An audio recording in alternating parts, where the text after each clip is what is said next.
Welcome into the Holton Naylor Show.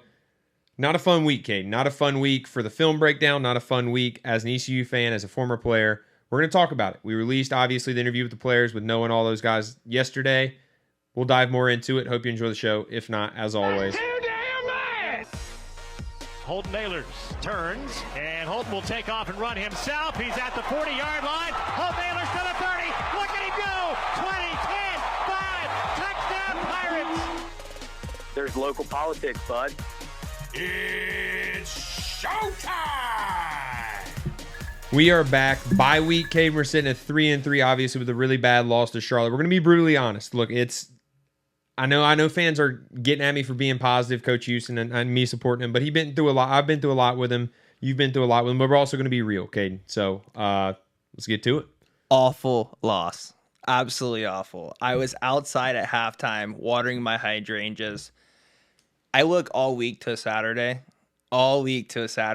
and when I have a garden hose in my hand, making sure I get my daily watering in, that is not how we do it. I was really disappointed, and I think it goes back to what I've thought about Coach Houston this entire time. And this is not a personal shot or anything. This is more of like a coaching shot. I just don't know if he's ever recruited a quarterback in his career. He had 4 years at Lenore Ryan, triple option, if I recall correctly. He had 2 years at the Citadel afterwards. Again, academy, triple option. And he inherited Brian Shore at JMU. He did recruit Ben DiNucci, though, NFL quarterback. And then you had Holton Naylor's. Stud you are. And then after that, we knew the guys behind him. And I'm not saying I was some hot shot, because I guarantee if I was playing with those guys, we would have the 2-10 season as well. I would have probably threw a little bit more interceptions. But I knew, you knew, and I think a lot of players knew we were in deep, deep trouble after you left if we did not get a transfer in. We didn't get a transfer in. Someone bit a bullet, which I don't know if he should have bit the bullet now that we're seeing the offense this year. But again, we were excited about the quarterbacks, right? Yeah. And he gambled on these quarterbacks, and we're leading the nation's interceptions. He gambled on a brand new OC when we had plenty of OCs with experience, older in their career, that are doing good stuff now. Chad Moore, Texas State, having a pretty good year. And he went with the new guy. I just don't know. Defensively, he's made the right things, the right hires. The last 2 or 3 years defensively, we've looked good. I just think he's made some awful, awful, poor decisions on the offensive side of the ball. Yeah, I mean, I think the proof is in the pudding that he definitely made a mistake at the quarterback position. Guys that we were with, guys that we're close with, that are fans of the show, that watch the show. And like I said, we're not taking a knack on, a shot at them personally. But like, what should there have been a transfer quarterback in that year? Yes. Also, was there a really good transfer quarterback ready to come that year? Yes, there was. Somewhere in that coaching staff, there was meetings that decided, let's not bring in a guy in 2023, and then you go 2-10, and then obviously, you spend money to go get 2 guys this year, and it hasn't paid off.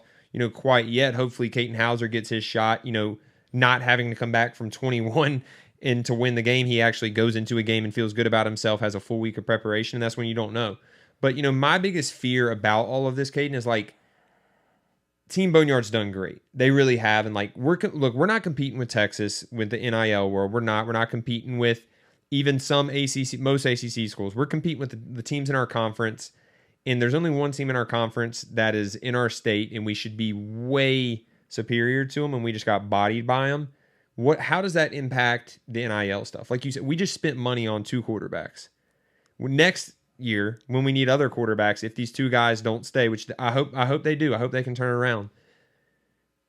Are these donors would you say if Coach Houston's a coach next year, whatever coach is there, and they say, I need $100,000 for a quarterback, can you do that? After this year, after spending it on 2, would you do that? You're talking to a frugal guy. Personally, no, I wouldn't. But one thing the fans need to think about, and I know it's hard coming from me, of course, saying that, who just called himself a frugal guy. If you donate to Pirate football, not donating, what do you think's going to come from that? More losses, more L's. And I think it goes back to, a lot of people are probably not donating as long as Houston's here. And they think you can turn it around once he leaves. And honestly, I can understand that. You kind of hold it to the 80, you're trying to hold it to the Chancellor. And I really think Houston has probably 2 losses left in him. I think 2 losses, he's definitely out. I think 1 loss, he has a little buffer zone because you win 8 games. It's hard to fire someone with 8 game wins, but 7 games and a 129th preseason strength of schedule. Pirate Nations, they're just not having it in year 6, especially with that week of a strength of schedule. The bad offense so far this year, they can turn it around. It's 3-3. It's halfway there. But so far this year, just the offense, we lead the nation in interceptions. We also lead the nation in tempo. We're in the 90s in pass offense. We're in the low 100, the bottom 4, and scoring, red zone. Like, these are crucial things. We got to change the offensive approach. The fast approach, which we were excited about, isn't working. It's piss poor. Absolutely piss poor. Take advantage of the headset. You have 15 seconds. Take advantage of it. Slow it down. We saw Caiden Hauser go out there against Charlotte. He concerned me, but like you said, I'm going to defend him a little bit. No, I was about to defend him as myself. He didn't have a full week. He kind of got thrown in a weird position. Second half, he was missing some poor passes. But I'd like to see what he has a full week, 2 weeks of practice. It sounds like he's going to be the guy, so we'll see what happens against Army. I just don't know if you leave the donor. Go back to the whole question you asked about the donors. It's just like, what do you expect is going to happen if you don't give the money? You're still going to be angry. That's a hard one to do. I get the argument. It's just like, all right, we fire him, then we fire him. But I think he has 2 losses left in him. I do too. I think 8-5, including a bowl game, no matter how he gets to 8-5, if he's 8-5, he stays. Anything less, he's gone. And look, I love Coach Houston probably more than anyone because I've seen him take up for players, including myself, that maybe didn't deserve it at times. But you still can't lose to Charlotte like that. And look, I'm going to be honest about it, and I'm going to be brutally honest, is, you just rattled off a lot of things. And, all offseason we heard tempo. This offense is going to look great. Coach Houston sat in that seat. John David Baker sat in that seat. I sat in that seat. I feel stupid. And that's where it's just like, for us, we heard tempo. But a thing that we talked about, Kate, was like, how will the tempo mesh with the defense? The defense is a very attacking defense, like hit or miss defense. And it's been hitting a lot more because we got these older guys who have been in it. But then, like, you see the mesh, and, everyone was saying, well, Donnie held the ball longer. Donnie ran the ball a lot. Well, like, looking back now, it's like, that offense meshed a whole lot better with this defense than this new offense does. We're going fast. A fan on the 5th quarter talked about, he read off the last, 15 time of possession, drives that we have, and it was like 30 seconds, 40 seconds. Like, we are literally going 3 and out so fast. Even if we get a first down, it's still so quickly that it's not giving our defense time. And then even if we go score, it's like the game plan right now, Kate, and we've talked about this, and I broke down the film that released already. Like, team's game plan going into it is to let our offense do whatever the heck they're going to do fast, and then they'll turn the ball over enough, and then just get the ball on offense, execute, slow it down, run the clock, use the headset to read Coach Harrell's defense, because Coach Harrell's defense is really, really good unless you have time to dissect it. In the headset, I think you're seeing coaches execute that better instead of putting it on the quarterback. Let the coach call in the play, let the coach see the coverage, and then call it into the quarterback and change the play at line of scrimmage. No, you nailed it right in the head. Donnie K's offense last year meshed way better. I know, again, the problem with last year's offense went back to the quarterback. I harp quarterback all the time, but it gave the defense a chance. The problem we're seeing with this year's defense, besides the last game, they played really physical besides the last game. I had to say it again. They're exciting to watch the 5 games before the last game. I think they're at a breaking point. They've been on the field averaging around 30, middle 30s to 40 minutes a game at some points. We're bottom 4 in possession time, and we're bottom 4 in the amount of time your defense is on the field. The defense is going to break. It's college football. It's not the NFL. They can't stay out there so long. You're going to have breaking games. Bend, don't break. College football, you're going to break some days.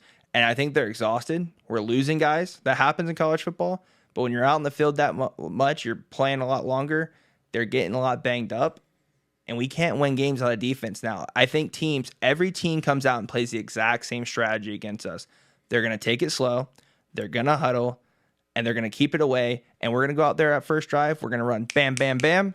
Probably turn the ball over because we're not very good in the first drive, besides a couple times. And that offense is completely out of whack. We have a quarterback that's inconsistent. It's the game plan everyone's running. Well, the bye week is full of reflections, and like I really appreciate the bye week because my senior year, I mean, Caiden, and even earlier, like my body was broken, and a lot of these guys, there's injuries on that team that we have no clue about.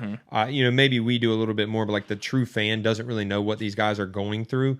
And the bye week is good just to restore, to also reflect on, everyone kind of reflects on, how's my season going? The guys that are trying to get the NFL are like, how's my stock going? Is it rising? Is it going down? And it'll motivate people. But as a coach, we also need to do, I know Coach Houston will, but like I need John David Baker, and fans need John David Baker and Coach Houston to sit down and say, what is going on? Like everything, we keep talking about it, like everything is a domino effect. Like if our defense is giving up, late touchdowns late in the game, which has been a problem the last couple games, is that coming from the offense really? And I think it is. I think those problems late in games from the defense is coming with the offense running so fast. And that is something that they need to sit down and say, okay, is the tempo cool? Yes, like whatever. But if it's not positively affecting us, maybe even if the offense is doing good, which I don't believe we are right now, it's still negatively affecting the team. And you got to win games. And to win games, you stop the run in the fourth quarter, and you know that. And that's just not what we're doing right now. No, I think every issue Houston's had post Holton Ahlers era is the offensive decisions he's made on coaching staff wise. I think we know Donnie K bit the bullet for him. I'll be honest there. I'd say it to his face. And I think a big thing is he's losing the fan base now. He can't beat an in-state opponent. Pirate fans, bunch of pride. I hate going to work and hearing State fans, Charlotte fans now, Jesus Christ, App State fans, UNC fans too, even though we haven't played them since we've beat them. The fan base is starting to feel like the Comfort era, the end of the Scotty Moe era. They're turning on him. So what they have to do in that locker room, they hear it everywhere. I remember those years going to class, teachers shit talking us about, oh, y'all are going to lose. You guys are going to lose. It's coming from everywhere. If they really want to turn it around, it's just them. I mean, we're talking about you now, and we try to be as positive as possible. But they have no one but themselves left. They really do. And we've been in that situation before. So you got to win out. And the possibility, I believe in that, I'll be honest. I'm with one of those fans now. I am a fan now. I don't think it's very high. I think it's in the low 10%, like 10% or less. So it's that locker room has to get together and ride it out and change strategy, because what happened that first half of the year, everyone was high on this team with this week schedule, and I think this entire city, this entire program is completely deflated. It is, and we talked about it last night. Like our positivity was, if you want to see a positive energy, you watch the last one with Miles and them that we released, because that was like good reflecting on what we've done, what we think can do better. But like you're talking about the negativity and like nipping in the bud, because it really is just them left, and we've been in situations like that before. Caden, you lived with me, and like you know how it was after losses for me being from here. Like it was tough. It was tough for my family being around, but like you also like being in that moment. Like the bye week is good for them also, because like it's just going to make them more hungry. They're going to hear more and more and more just how bad they suck. And that's either going to do two things. It's going to make it so they don't care and just give it up the rest of the year, which we've had teams like that. We joined teams like that when we were younger. Or it's going to say, you know what? F everyone, which was my mentality my last couple of years at ECU, to be quite honest with you, is F everyone. I'm going to go show them and say, cheer for me after. Caden. And we talked about it before the show. Was like, I had people who were talking crap about me on social media, and then after wins, they would come take pictures with me. And like, I love that more than anything, because I'm sitting there next to them and I'm like, yeah, I know who you are. And you don't know. And that's just like who I am as a person. Like these guys in that locker room need to find that. They need to see these tweets, or they really need to shut off social media completely. And they need to do that as a team. But that's a whole nother discussion. But like, they need to use this as fuel to say, okay, well, watch when we go kill Army in 2 weeks. That needs to be their mentality. Well, it reminds me kind of a situation which the rest of the season didn't go this way, but it reminds me of 2018 with, I think, ECU's probably worst defeat of all time against North Carolina A&T, which we were a part of. That next week, who do we go out and beat? We beat in-state rival UNC. You're going to have a very good Army team coming in here. That's most likely going to be... We play there. Oh, yeah. Well, you get what I'm saying. We're going to play an Army team that's going to be top 25 when we play them. They're going to be ranked. They're going to be good, most likely undefeated. And it feels a lot like you're by yourself. We had no one after that game. Like, that was embarrassing. I remember walking on the field with you, like, yeah, Coach Mo's getting fired tonight. Yeah, this is embarrassing. Now, the rest of the year, did we do anything good? No, we did nothing good the rest of the year. But that week, they were locked in. They were locked in dudes. We knew no one cared. You had teachers harassing, professors harassing you in class, people harassing you in class. There's a good opportunity to do that. It's just really interesting where that team is going to take it and what kind of culture really is there. Because I have question marks about the culture, especially at the end of that game, just, letting Charlotte players talk about they gave up. We knew they gave up. One thing at ECU is you don't give up. Like, that's part of the culture. You know that. Think about the 90s, the 80s, the early 2000s. You just don't give up. And hearing another team saying that, because when the opponent gives up. You truly know. I truly believe those guys gave up. That scares me too, and that is something that I know Coach Houston addressed. So that is one thing that, Coach Houston's getting a lot of flack right now, and I've defended him, but I've also said he's got to be better or he's out. Coach Houston will not, and you know this too, Coach Houston is a hard-nosed coach. If stuff like that happens and he truly believes that, that is something he will address as the whole team very sternly, and I fully believe that he'll do that. Yeah, I hope so. I hope so. I don't know what else. I really hope no, he I mean, does. I do, and one thing you talked about the culture is it does scare you because it's I know guys on that team are very, very good leaders. Look, you got a lot of 6-year guys. You do. Big Tay stood with me on the podium with a lot of guys, a lot of those guys that were just on the screen. Miles, Gerard, Noah. We were all on the podium. And the one underclassman, other than Keaton Mitchell, who left, was Big Tay. And Big Tay's on that team now. I know he's a good leader. I know Rajay's a good leader. I know Elijah Morris. All those guys, Chad Stevens, Surad Ware. Those guys are really, really good leaders.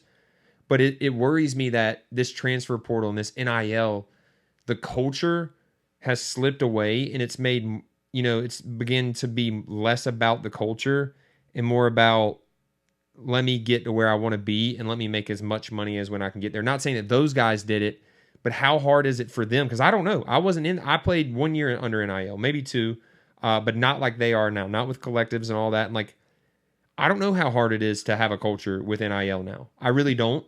But they do, and that is my biggest fear, is that the culture is slipping away, not just from them, but college football.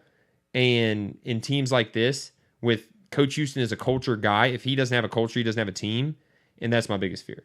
I don't think culture's slipping away in college football. I do think you will have people that leave because of money, and I totally understand that, because a lot of people, I get that, yeah. A lot of people in college football, they come from incomes and families that you got to take it because it's life-changing. You're never going to see money like that again. But I think a lot of teams at the base still believe in the culture, because most of the teams not making the money that a lot of these top players are.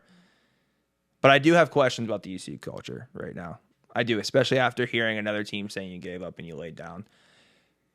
Could that have been one game? Totally could have been. But there's other situations that we've seen that raise question marks. So we'll have to see. You know how you get to see if you have a good culture? You go play at Army after getting bodied by an in-state rival. Now let's go to our Twitter questions. Caiden, we can talk about this all day long, so let's get to the Twitter questions. And we have a lot of them, and we're probably going to hear what we just talked about a little bit. Here we go, Caiden. Podcast is brought to you by Anson Belts. Over 10,000 combinations of micro-adjustable holeless belts. Go to ansonbelt.com. Caiden, what's your favorite thing about Anson Belt? I think you said it right there, the micro-adjustable. Hey, winter season's coming up. The winter coat's coming on, so that it's going to loosen up from that summer body, and we're going to be good to go. The same belt's going to fit. But it's not, Caiden, because you know why? We're going to eat Clean Eats this year. Shout out to Clean Eats. Look, most of their meals are under $8. They got pre-made, they got frozen, they got smoothies, everything in between. Caiden, what's your favorite thing about Clean Eats? It's affordable, it's delicious, and once you're done, you don't have to cook, you don't have to clean. It's just throw it away. Super simple, super delicious, super good. It's tough to eat healthy. Shout out to Clean Eats. And last but not least, for sure, Kairos Float and Wellness Studio, the new sponsor. They're sponsoring the podcast, the film study, Caiden made a weird comment last week that me and him were going to be floating together. We are not, because you float naked. But I went and floated. It was amazing. It's zero gravity, complete darkness, if you choose to have complete darkness. If not, they have a cool star thing. But check out kairosfloats.com. We appreciate the support. Scout Focus, Scout Focus always responds. He always has one each week. Shout out to you guys for it. It says, will you consider taking over the head coaching duties and pay the permanence base $400,000 base salary and every win over 6 $400K pay increase? Hell yeah, brother. I would love to do that. No, the experiment of hiring a former quarterback with no coaching experience. 24 years old. Dion did his experiment. Hey, bring me on the staff. I'll be there I with will. you. I at least love the Pirates. I know, not saying Coach Houston up, but I love the Pirates. If I suck, I'll just walk away if I'm under that salary. I agree to it. I agree to that deal. Next question. Here we go. Taylor says, what do you think it will take to unite fans and bring Pirate football back to what it has been historically? For clarification, not meaning who do you fire/hire, more so asking along the lines of where the coaches, players, and AD need to focus their effort. Look, the coaches, players, and AD, at least the coaches and players need to focus on right now. They don't need to focus on what we're saying, what the media is saying, what social media is saying. The AD, he's in a different booth. He's a floor above football because he deals with stuff that we don't get paid to do. But he also, you got to win in all sports as an AD, and you got to look at it and say, are we winning in the money sports, which is football and basketball? And right now, football is questionable. Basketball certainly, not winning. Hopefully we do this year. And I think, to unite fans, I think, one thing that I wish ECU was a little bit better at, and I love the passion of ECU. Like, ECU is always going to be passionate, Caiden, but like, we still do have a lot of season left, and like, I just don't give up on the team is my one thing, because I've been on teams that have been given up on, and that you do feel that when you're in the stands. And Caden, you talked about it, like the end of Confer era, like when Coach Mo was still there, like you feel when fans give up. And my one, I guess test ECU fans is like, don't give up on the players, like, and even don't give up on Coach Houston. Not while he's the coach here. Look, he's a Pirate right now. Just go support him. Let the athletic department do what they're going to do. Go support these guys, because realistically, if they go beat a really good Army team and then go beat Navy and go do, like, we're going to be fine. If that I'm saying if that happens, but like, just keep supporting. That is my response to that, Caden. I think the football program, you got to focus on football. That's all you can focus on. That's the only thing you can control. AD, you have to set a mark that you say, hey, enough is enough, because a losing record for being one of the highest paid coaches, no in-state wins, the fans are pissed. Yeah. They're pissed off. So you got to set a mark. And I think it's 2 games. He loses 2 more games.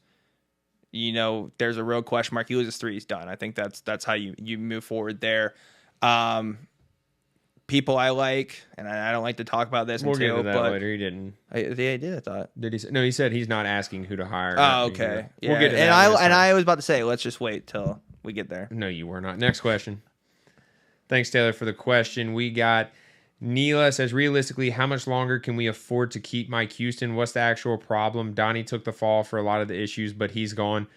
The question is, can you afford to get rid of him is the real question. I think it's like an $8 million buyout. So, like, financially, it's easier to keep him than to lose him is the correct answer if you're asking financials. But you got to win also. You can't lose the fan base completely. Like Caden said, like, there has to be a number where, like, you have to go win these games. But, like, these games are also winnable. They're not playing, like, in 2021, we played Cincinnati, who was undefeated and was, like, on a 28-game win streak. And, like, we knew we had to play perfect. Not saying we actually played them really good, but, like, we knew going into that game, like, we had to play really, really good. We had to be aggressive on special teams. Like, there's really not teams like that on the schedule. This is still a very winnable schedule. Caden talked about, the strength of schedule. Like, we can go win a lot of games still. I know that sounds crazy, but, like, we can do that if you turn it around. Yeah, I asked the fans, and I totally get it. People are spending their hard-earned money. The cost of everything is super expensive right now. I get it. I think you give them 2 more. Give them 2 more losses. After 2 more losses, I don't blame anyone else. Yep. Next question. Thanks for the question. That was actually a really good one. We got Brian. Brian says, I know a lot of people who want Gilbert gone with Houston. In his position on the NCAA baseball committee, enough to keep him around. It has already proven beneficial to us when we hosted last season. I think our baseball program's in a great spot no matter who our AD is, as long as Cliff Godwin's there. I don't think anything they are doing up top. I mean, I know there's behind the scene things that they're doing, but like Cliff Godwin's in place, we're good in baseball. That's how I feel. We need to get a true Pirate. One thing I will say is like having Pirates who know what it means to be a Pirate and want to be here matters. And you feel that as a player, you feel that as a fan, and you feel that around the community. And people know Cliff Godwin wants to be here, and they go support because he knows that. And his players give everything they can because they know he's going to be here year in and year out. Are you pushing Cliff Godwin for AD? No, but that would be good if he ever retired from coach. Next question. I believe Brian had 2 here. Yeah, Brian has 2. Looks like we have a similar play calling as last year to some extent, especially when it comes to the balance of the offense, passing versus throwing. Is Mike Houston handcuffing the coordinators, DK last year and JDB this year? Do we all owe DK one big apology? The answer is yes to the bottom one, and then the answer is no to the rest. Coach Houston was very honest. He looked me and Caiden both in the eyes, and I trust him a lot as a person. He said JDB had the keys to the offense. Now, them slowing down a little bit might be Coach Houston kind of, during the bye week, like, hey, we need to slow down a little bit to protect our defense. But the beginning of this year, these first 6 games, no, that was 100% JDB. Tempo-wise, you're talking about run, pass, and all that. Play calling. Coach Houston decides, go for it on 4th down. He'll have a say-so on the quarterback. He gave JDB the choice to choose from all I've heard during camp. But, he decided on the quarterback change. Obviously, he's the head coach. But, yeah, I think that's it. And then DK apology, yes. Me and Caiden were very vocal even last year. Our very first podcast, Caiden, we talked about this, that it wasn't him. So, yeah, I think everyone should. We're going to have him on, and then you guys can all call in and apologize all at one time. Run, pass, and the interviews were a lot better. Next question. Thanks, Brian, for 2. Thanks for the support, brother. Ian says, what changes need to be made to get back to the powerhouse team I went to school knowing, getting national attention and sitting in the top 25? It seems like we have had the talent but can't seem to make things click. Yeah, I mean, well, that's $1 million question. $2 million a year question, I guess, is really the answer on that one. But, I think, like I said, just getting players, I'm not even saying as a head coach because Coach Houston's still here, is like getting players and people in that organization and above on the 3rd floor, which is, the AD and the people around him, like that want to be a Pirate, that love being a Pirate, that know what it means to be a Pirate, and don't plan on going anywhere. Yeah, I think any post era of anyone who's here and looking future, so it doesn't matter how long people stay, try to get a Pirate that's out there, because there's Pirates that are out there that people forget about. So always, I think, go with Pirates if we can. If we can't get them, we can't get them. That's just life. But I agree with you 100%. Yep, appreciate the support. Ian, next question we have is from Daniel, I believe is how you say that, Caiden. Is that how you say that name right there? Dude, I can't read. I appreciate know you the can barely support. read it. The Pirates will make a bowl game. Which bowl game does the ECU fan base want to attend that has AAC tie-in? I think Military Bowl. I was a big fan of that. They ran it really well. Birmingham Bowl was cool, which is actually a higher bowl than the Military Bowl, but there ain't nothing to do in Birmingham, brother. Military Bowl is what I would say. Yeah, whatever is the best location for fans to travel to. I'd go to DC. You have the casino. You have it was a good time, I tell you. The pretty monuments. You have Annapolis. You just can't beat it. Yeah, I would definitely say Military Bowl. And I agree they will go bowling this year. Hot take there. I don't know if it is hot, but next question we have is from Pirate Bob 81. Why isn't Mike Houston gone by now? I thought I heard and read preseason that our tight ends would be a big part of the offense. Unless I missed something, I don't see this happening. Why not? What would be helpful for maybe a 10 to 15 yard route? Why is Coach Houston not gone right now? Because his buyout is huge, because the schedule is still very winnable. Yes, that was a bad loss, and yes, it could lead to his firing, but now is not the time to fire him. And then the tight end question, Tyler Savage did score a touchdown last game, but are you talking about like every single play? Like tight end is one of those positions where like going into the game, like you never really know how the defense is going to cover a tight end. Like you never go in, unless you have like Travis Kelce, you're never going to be like, he is getting the ball here. You never like schedule him, especially in college football. It's just one of those where like mid first quarter, especially with the film on the iPad, you're like, wow, they're really leaving the tight end position open, if that makes sense. Yeah, I mean, look at the NFL today. Like tight ends are so inconsistent, maybe the most inconsistent position in the whole NFL, and college is the same way. And to the firing question is, you might want to go ask your richest Pirate donor friends, when did they want to pay $8 million? That's the question of that. All right, the firing one. Next question we have. Thanks for that. That was a good one, though. We say, where do we go from here? Well, hopefully you listen to the rest of the podcast. No, I'm just kidding. Look, I mean, I think you just got to support the guys. You got to support the people who are in the program. Army's going to be a big game. Look, as fans, we probably need a refresher, too, after the bye week. But you just keep supporting. And, yeah, I think that's something that social media kind of lacks, is like there's so much negativity that you forget that there's still a long season ahead that we can win games. Like Army's going to be a tough one, and if we lose that one, it's probably going to get even more negative. But like there is still brighter games ahead of this year's schedule. No comment on there, Kane. Okay, next question. We have, appreciate the support, boy Jay Searles. He was going to try to come tonight, but a little nugget over here got to him before.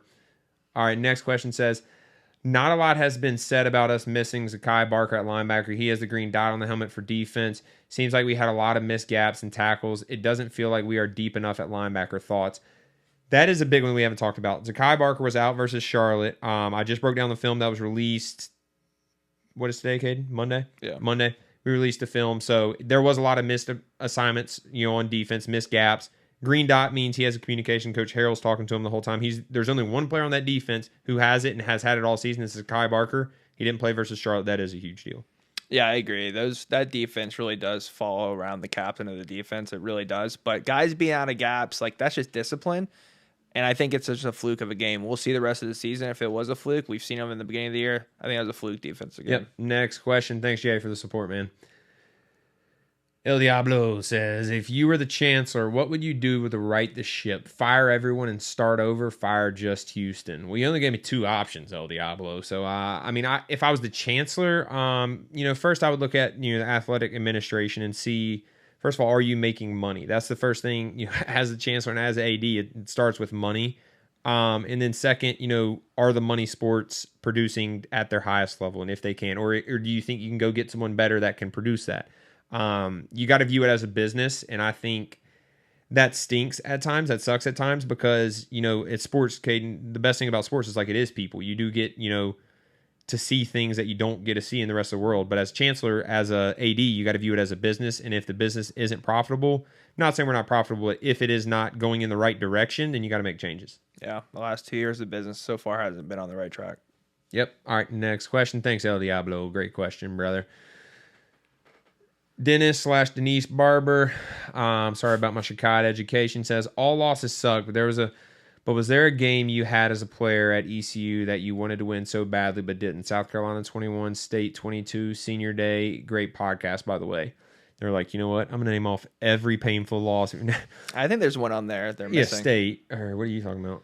I remember one I really wanted to win when a ranked Cincinnati came in here. Yeah, and it was a shootout, and someone threw an interception at the end of the game. It was my fault. It was totally my fault. You know what? This is people's show. There was a wrong route ran on that play, Caden, and you know that. I threw a pick six to Sauce Gardner. Did someone signal it wrong? No, it wasn't you. The State game still haunts me. I think it haunts everyone. It sucks. Yeah. And I think that season, I think a lot of these problems now, Caden, and something that we haven't really talked about is that season, it was very well known within the locker room, within the program, that Coach Houston was going all in on that year. And look, he had offers to leave, or there was rumblings about him having offers to leave the year before when we made the Military Bowl. I know Virginia Tech called him. I had conversations face to face with him about the Virginia Tech job behind a closed door, which I feel like I can say now, but he went all in on that season, and it was very well known because that was his class. He recruited Keaton, he recruited Big Tay, some of those guys who are here now, and then he also inherited the guys who bought in, the Miles, the guys who we had yesterday, when we talked with them, and he went all in, and then he went and got transfers that completed it, and we're 3 field goals away from winning 11 games. And then he ain't even at ECU no more. ECU, it's just a totally different thing based off 3 kicks, and the State game was kind of could be the source of all this, Caden. Wow, deep. Were you saying there's no? I'll let it go.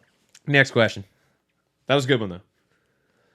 Judge Smalls says, "Can this team rebound this season? We got blown out by Houston a few years ago like this, and we were able to regroup somewhat that season. Don't know what to think after Saturday, just blown away by losing to UNC. Yeah, they can regroup. We've said it. The schedule's very winnable. Army's going to be hard, but if you go win that game, the momentum just flips just like that. Oh, we win that game, everyone, I think, forgets about Charlotte. I don't know how you don't. And, yeah. And if they fall back on track, I get people are going to be upset again. But, you win against a ranked Army at Army, knocking them off from being undefeated. Oh, my God. I think we're all I can't even say the word. Whoa. I know. I just went through a major stutter right there, but I think we're all just ecstatic. So that was the word I was trying to say. Thanks, Just Smalls. He supports a lot. I think, is that, go to the next question. I don't know. I thought it was B Pays from fifth quarter because it said BP right there, but I know B Pays is here. All right, James. Our boy James is sitting in Little Nugget seat right now. We're about to introduce Little Nugget here in a second. Are there specific factors? Hold on. James wrote a book on this question. James did. James went to his notes and then screenshot it and then posted it. So, but he. All right, here we go. Are there specific factors, systematic, personal, or otherwise, that you think have prevented Coach Houston Gosh, these words are tiny now. Prevented Coach Houston from finding success at ECU. While it's no secret that moving from FCS to FBS can be a major challenge, other coaches with similar pedigrees, Kurt Signetti at Indiana, which is from JMU, Chris Clemon at K-State, have been able to make the jump with success. So what's keeping Coach Houston from doing so? Each situation is different. I mean, that's just the way to say it. And like, what do I think is holding him back? Is look, he's a hard-nosed culture builder. You got to fit in. You got to fit into the culture to do it. And then NIL comes along and transfer portal comes along. And if you don't agree with that, you can leave. And then you got to make sure the transfers are happy and they really don't got to fit into the culture as long as they produce. It's a hard time like that. He might not be the best NIL and transfer portal coach, to be quite honest with you. He so far since it started really hasn't molded into it yet. Now, hopefully he does by the end of the year, though. That's a question I have. Is he a transfer portal coach? I know everyone's going to have to adjust that question mark on that. Another thing I said earlier, I think he gambled on Mason Garcia. You lost the bet. I think he gambled on Alex Flanagan, lost the bet. I think he gambled on a first-year coordinator, lost the bet. And then he parlayed that with two quarterbacks that just haven't worked out. And he's just losing the bets. So I think he's just made some bad offensive decisions. And maybe he thought they were good at the time. They just haven't panned out to be good. The offensive decisions have nipped him in the butt. Even though he's losing those bets, Caiden, he's still got a lot of money. So he at least doing that. All right. And then the rest of it says, I got to lean forward to see this. Do you think it's a lack of understanding the FBS game / tempo and inability to translate his thoughts, knowledge to his players / poor teaching? A lack of resources and overall philosophy that's not aligned with the ECU's culture or something else? I think he aligns with ECU's culture. Like, he is a blue-collar guy, and I think, like, ECU is a blue-collar town, like Greenville's a blue-collar town, and, like, this culture is a blue-collar culture. I don't think that's the issue at all. And then coaching-wise, like, weirdly enough, Caden, you agree with, like, you'll understand this, like, head coaches in college football, like, don't really coach as much as you think they do. They're more, like, game management and then, like, roster management, culture management, but the guys who coach are the coordinators, the position coaches, like every single day. You know, like the coaches don't coach. Head coaches. The head coaches they're just managers. That's what they are. They want to make sure that the roster's ironed out. They do manage the coordinators in a way that is different, but it's not like coaching day out and day in. Yep. Thanks for the support, James. Glad you got to sit in last week. Next question we got is from Josh in NC. Said, what could old Barrel Chest do to recover from his blunder-filled tenure, and why is the answer to resign immediately? Pretty sure Josh was the one who won the score contest and was going to be sitting here, so he was probably going to talk crazy junk if he got in. Yeah. Look, I mean, I think to recover, you go beat Army to start with, and then you continue to win games. They're probably going to drop one or two from here on out, but Army's a huge game for him, and then you go win a bowl game. If you win a bowl game, if you say you go 7-5 and they win a bowl game, like, he's staying. Hate to say that, but 8-5 is a good season after going 2-10 last year. That's my opinion on it. Is Barrel Chest an insult? Yeah, I think he's like coming at Coach Houston for being jacked, but like I would love to get picked on for being jacked. I would love to be picked on being jacked too. I know there's a lot of negatives about Coach Houston I can agree on this season, but I don't know if Barrel Chest is one. Thanks, Josh, for the support, man. Hopefully we can get you sit in here soon. Blake says, what happened to the defense this week? Were we playing zone and getting picked apart because Savon isn't there? Players getting lazy? What the F happened? We already talked about it. Our starting Mike linebacker was out. We missed a lot of fits. We did play a little bit more man coverage. Something I noticed is like the game after, like the Liberty game, we didn't play as much coverages like we did when Savon was in, and now we're going back to that a little bit and like man coverage with one guy and then zone everywhere else. And we're kind of we haven't gotten beat too much on it, but we did on a couple go balls, and it's the run game that's really screwing right now. And I think that's coming from the offense, which we just talked about. One other thing is we've struggled to get pressure this year on the quarterback. And Charlotte, Deshaun Purdy, I can't remember his first name. Purdy was a very, very good quarterback. He read the defenses. He knew where his receivers were going to be. Sometimes it's also just hard beating a really good quarterback. Yep. Next question.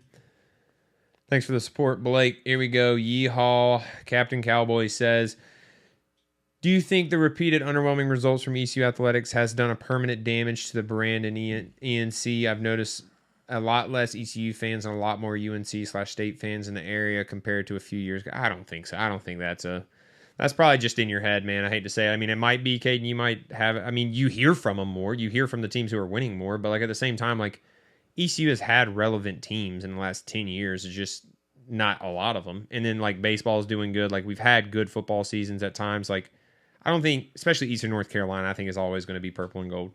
I think there are a lot of people who cheer for ECU football, UNC basketball, which there's nothing UNC I can get behind, but I think maybe that's what he means. Yeah, I mean, they're going to be more vocal when you're winning. That's just any program, any sports. And last question, thanks U-Haul Captain Cowboy for the response.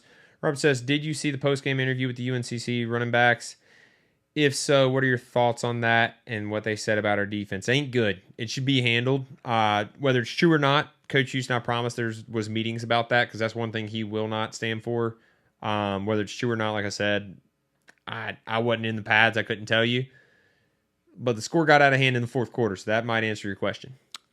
Yeah, I think players know when people give up. I really think they do. I think I hit on it earlier. You know when you got the other guy wanting to go home. I don't know. Maybe it was a little rival trash talk, but I side to believe him a little bit more. Thanks for the Twitter questions. I think that's it. And then this podcast is brought to you by Worth Chiropractic, 2 convenient locations on Arlington Boulevard. Make sure you call 1-800-BACK-DOC. Look, everyday back and neck pain, or if you're an athlete, need to get adjusted.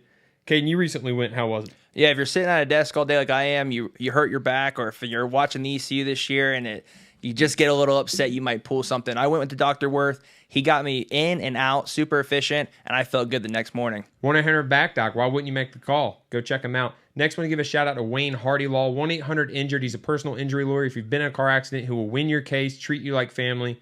It's Wayne Hardy difference. Last but not least, Caden's a fan of these guys, Madam Mesquite Goose Club. Look, they got college, classic, classy, country, everything in between. They got wallets, keychains. Caden, what's your favorite thing about Madam Mesquite? They're perfect for this time of year. You got college football on. You have all the teams in the South around our region that you could choose from, and hunting season's coming up. If you need to get that camo, but also want to wear a little bit of camo outside of the hunt, go to Madam Mesquite. Next segment, look, the fan segment. It was very popular last week. And look, we got a legend in here now. So, Caden, we're the fifth quarter. If you haven't seen that, then you guys are probably living under a rock. But the fifth quarter call-in show happens, and game one, Little Nugget calls in, and he says, you know what, we had, and we're going to let him tell his story, but he is the fan this week, so go ahead and cue to him and introduce yourself, Grant. So his name's Grant Matthews from Greenville. Just tell your story a little bit, how you became Little Nugget. Yeah. So born and raised here in Greenville. Holton, me and you played sports together. Yes, sir. Played against each other. I mean, I remember standing at first base when you broke the Little League record in home runs. Yes. I remember watching you commit to ECU at Conley in the new gym. The roots, they run deep here in Greenville, man. Yeah. Both my parents went to ECU. My wife's finishing up grad school here at ECU. I haven't missed a whole lot of ECU home football games. I grew up going to those. But just kind of the state of the program is just a little disappointing. I think one of the biggest things is we gave up 2 multiple score leads, right? And one of those was at home. Yeah. And we still had fans traveling 4 hours away to Charlotte, right? So I mean, I think it's going to be tough to keep filling these seats at Dowdy Ficklin for these big games, let alone just filling the seats anytime. Yeah. But yeah. But Little Nugget, going back to your question, I don't know how it happened, but I was sitting there. I can't remember. I think it may have been the second quarter on a commercial break, and I look up at the screen, and it's the Chick-fil-A Little Nugget of the game, and they start zooming into my section, and then they start zooming into me, and I'm like, look, okay, I'm just gonna send it. So I stand up and I just look into the camera and I go. Just like that. And man, I like I said, I was upset when I called in that night. I was happy that we won. I was upset that I was the Little Nugget of the game as a 25-year-old grown man, but I'm enjoying it now. It's fun. I love it. I love it. I will say when the Little Nugget, I didn't know like what the Little Nugget looked like. I think they got it a little bit accurate there. I'm messing with you. As a fan, I got a question for you. You kind of you went right into it.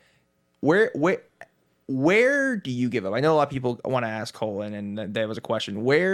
How much longer do you buy in until you're like, this season's I'm done with the season. Well, look, I think it's a little different for certain fans because you have fans like me who grew up going to these games. I mean, when I was a little kid, both of my parents had season tickets. I mean, my mom at one point gave me and my twin brother a mohawk, spray painted our heads purple, and had ECU written on the side. And so I think for me, it's a little different from other people. I don't think you can really give up per se. I think there's going to be change. I just hope that comes sooner rather than later because I think that those people that didn't grow up going to ECU games, they don't really appreciate the culture quite as much as the fans like I do. And I don't want to say we're close to losing a lot of people, but after going 2-10, I know now we're 3-3, which we really could easily be a one-loss team. Yeah. Right. And I think this will be a completely different show, but I think we're close to losing a lot of people. I'm not going anywhere because I live right here in Greenville, but I think we're close.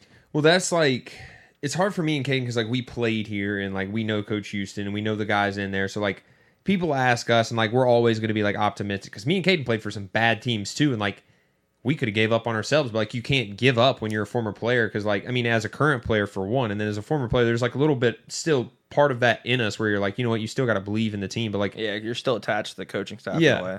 But you know, as fans, like it's different because like you've never been in there, so you see it differently than we see it, and like each perspective, and that's why we wanted this segment was to ask fans and to get y'all's perspective. So like, first of all, how do you think of the new setup? How do you think this first time in here? This is awesome. I love it. Yeah. It's a lot different than calling in on the fifth quarter from my office at home. So I love it. Let's go, Caden. You got anything for him? I think everyone, Twitter's been pretty negative the last 48 hours.